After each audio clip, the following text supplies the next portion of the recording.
శ్రవణ్ కుమార్ గారు. Thank you speaker sir.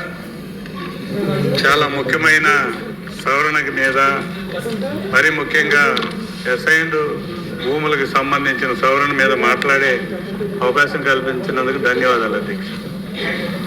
ఇది ఇంతకుముందు ఇచ్చిన ఆర్డినెన్స్ని టైం అయిపోతుంది కాబట్టి బిల్లు రూపంలో తీసుకురావడం జరిగింది అధ్యక్ష. ఆర్డినెన్స్ కూడా అసెంబ్లీ లేని సమయంలో పెట్టారు కాబట్టి దాని కాల పరిమితి ముగిస్తున్నందున ఈ బిల్లుని తీసుకొచ్చారు. బిల్లు తీసుకొచ్చిన ఉద్దేశం చాలా మంచిది అధ్యక్ష. ఈ అసైన్డ్ ల్యాండ్స్ చట్టం ప్రకారం భూమి బదలాయింపు, కొనుగోలు కానీ అమ్మకం కానీ చెల్లదు అధ్యక్ష. ఈ చట్టం 1977లో వచ్చింది. అప్పటి నుంచి ఇప్పటి వరకు అనేక సార్లు మార్పులు చేర్పులు జరిగినాయి, కొన్ని సవరణలు కూడా చేశారు అధ్యక్ష.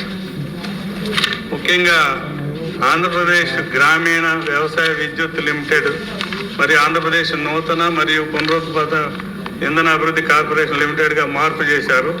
దానికి ఈ భూములు బదలాయింపు కోసం ఈ బిల్లు ప్రవేశపెట్టారు అధ్యక్ష. అయితే దీని మీద మనం ఒక బిల్లు తీసుకురావడంలో ముఖ్యమైన ఉద్దేశం అయితే నిరంతరంగా అగ్రికల్చర్కి, వ్యవసాయానికి విద్యుత్ ఇవ్వటం అనేది ప్రభుత్వ ఉద్దేశం. దీనికి ముఖ్యంగా అర్థం చేసుకోవాల్సింది దీని యొక్క ఉద్దేశం, ఈ చట్టం యొక్క ఉద్దేశం కూడా ఈ హౌస్ అర్థం చేసుకోవాలి. ఆంధ్రప్రదేశ్ రాష్ట్రంలో దాదాపుగా గౌరవనీయులు కీర్తిశేషులు ఎస్ఆర్ శంకరన్ గారి సహాయ సహకారాలతో ఈ బిల్లు, ఈ చట్టం వచ్చింది అధ్యక్ష. వ్యవసాయం కోసం కానీ లేదా నివాసం కోసం కానీ రాష్ట్రంలో ఉన్న నిరుపేదలకు ఈ భూమి అసైన్ చేస్తారు. అయితే ఎందుకు దీనివల్ల ఏమవుతుందంటే భూముల మీద కన్నేసిన చాలా మంది వ్యక్తులు అవసరం కోసం అమ్ముకునే వాళ్ళు ఉన్నారు, లేదా దాన్ని అన్యాక్రాంతంగా ఆక్రమించే వాళ్ళు ఉన్నారనే ఉద్దేశంతో దీన్ని నిషేధిస్తే తప్ప వారి జీవన స్థితిగతులు మారు అనే ఉద్దేశంతో ఈ చట్టం తీసుకురావడం జరిగింది.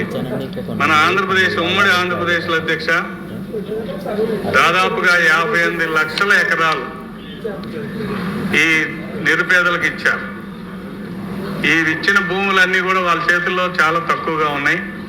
అదే డివైడెడ్ ఆంధ్రప్రదేశ్లో 35,50,000 ఎకరాలు ఉన్నాయని ఒక అంచనా అధ్యక్ష.